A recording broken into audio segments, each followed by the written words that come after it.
All right. Welcome.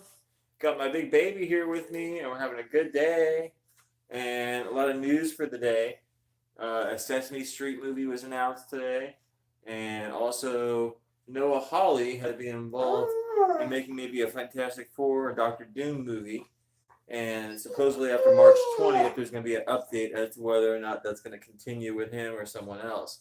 He didn't like Kevin Feige kind of taking his time in order to read the screenplay. So we'll have to see where that goes and what direction that goes. Two comedies that are getting hyped for this summer aren't going to do well. I'll just tell you that much. And that's Good Boys, starring Jacob Tremblay, among others. Sort of a elementary school Superbad, which I think looks entirely inappropriate and weird. And then another one that's directed by Olivia Wilde that just sounds awful. Sounds like maybe a bigger budget version of that one called Bad Words from a couple years back.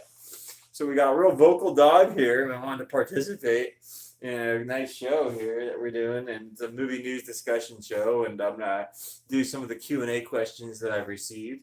I figured I'd talk about the world of football for a couple minutes. NFL football, a lot of news on that front. Jarvis Landry now has another friend from another wide receiver on the Cleveland Browns.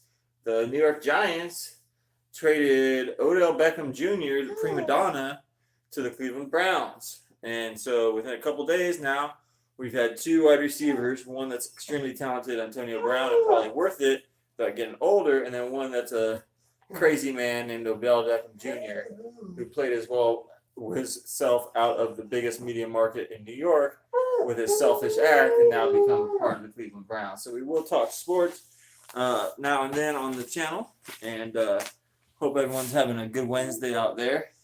And we're gonna wrestle with this little baby here. Gotta put it on the ground. I'll put it on the ground. Put it on the ground. Oh, you're wet. How'd you get all wet? You're wet outside, huh? Because it's wet out. Because it's raining this morning and now it's dry this afternoon. Yeah, you make it a little wet, huh? Yeah. So that's that. I want to address a Q&A question. The Q&A question is basically pretty direct. It says, what did you learn from your days as working at DreamWorks? And this is from Denny, and he lives out in Colorado. I appreciate the concern and question very much. What did I learn while working for a now defunct studio? Very good question. Some lessons that I'd like to carry with me if I ever do make my own studio or production company. Others that really don't transfer, obviously, because it was a really big company, big movie studio. Made a lot of hit movies during the time I was there, and made a lot of poor movies that ended up sinking the fortunes of the studio. So I would learn how to tell people things the right way. I thought I was doing that all along, all the time, but they would always have to learn their hard lessons when basically the production and advertising budget, promotion and advertising budget that they would put forth on some of these movies, I would tell them, based on the test market research and the stuff that I've conducted out in the field, sir or ma'am, I don't feel your movie's going to be able to bring back that kind of dollar figure.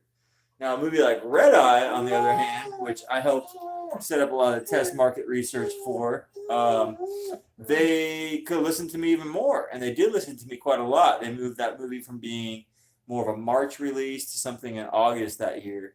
And sure, it didn't make $100 million, but it made a lot of money for the budget, and especially it was an hour and a half or hour and 15-minute movie. What I learned most of all is that there's these people that run these studios that don't really deserve to run them. They're kind of born or bred into it, I guess you would say, and that they're the real problem. They're the real problem. They're the ones holding back creativity. They have emotional and physical problems in some way. They're scumbags that rely on prostitutes and things like that. So anyway, there's a lot of bad, seedy elements that run these Hollywood studios. And I did learn that. And I learned that pretty quick.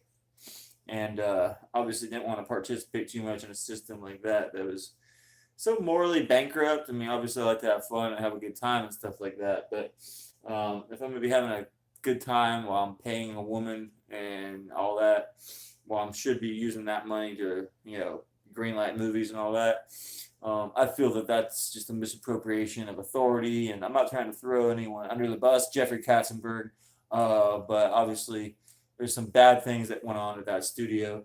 Once they made the Shrek movies, they kind of lost sight of how things should go to best keep the studio running. So I would point those things out as things to best learn. So if you are, let's say, going to be working for Warner Brothers in the next couple of years, and you are someone that's a little bit surprised at the level of prostitution going on in the business, then I'd say the business isn't right for you, because even though with this Me Too movement and all that, prostitution's going on in Hollywood since forever, and it's going to continue going on, I think. I mean, I wish it wasn't the case, but most of LA is run by a prostitution business.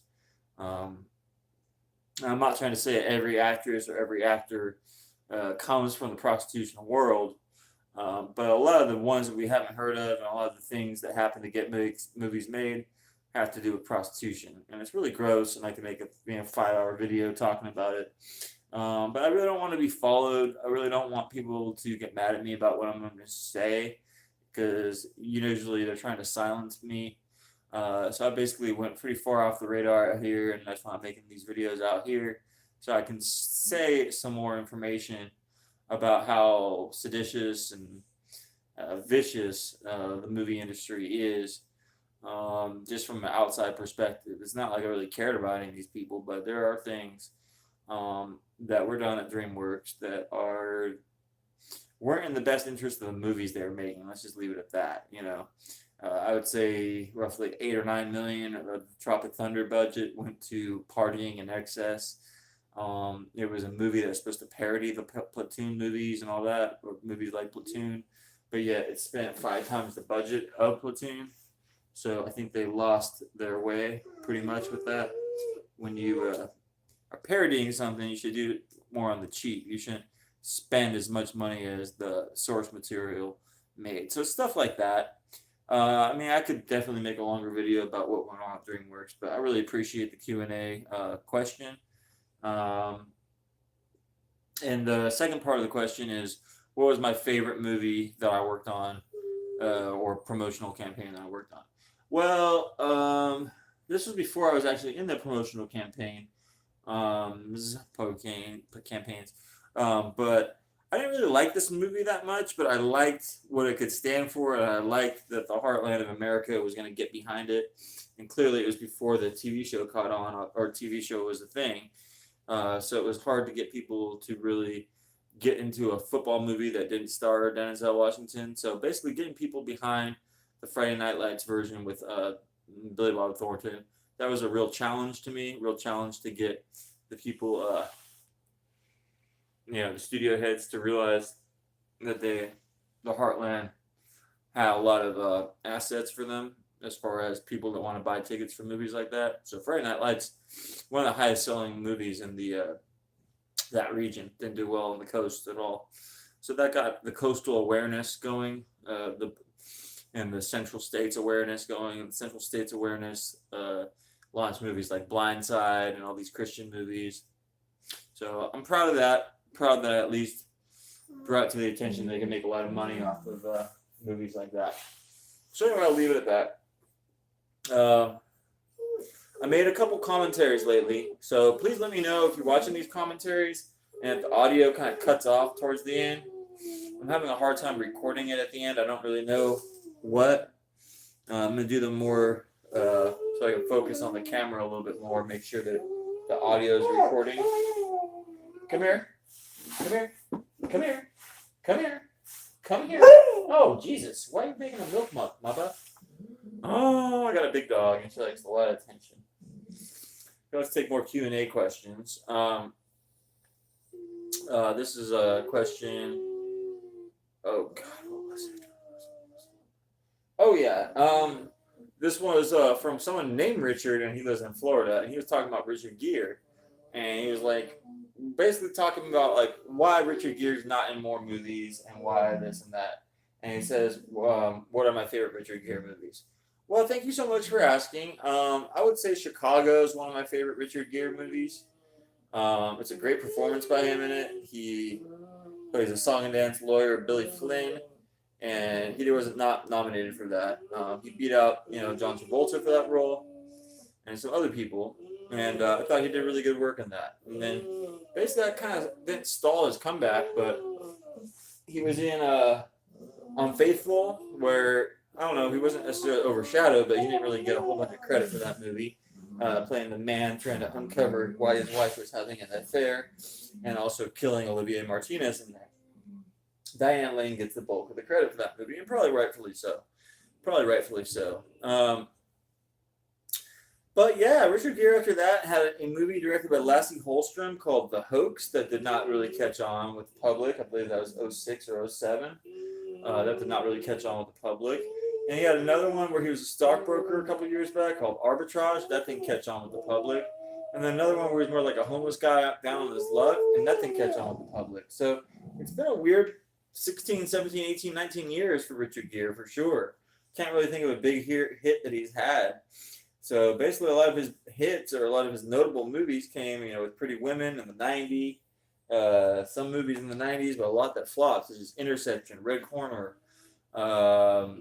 several other movies. The Jackal didn't necessarily, it wasn't his performance, his strength. It wasn't the strength of the movie, and it didn't overly perform that well. And you just don't know with Richard Gere.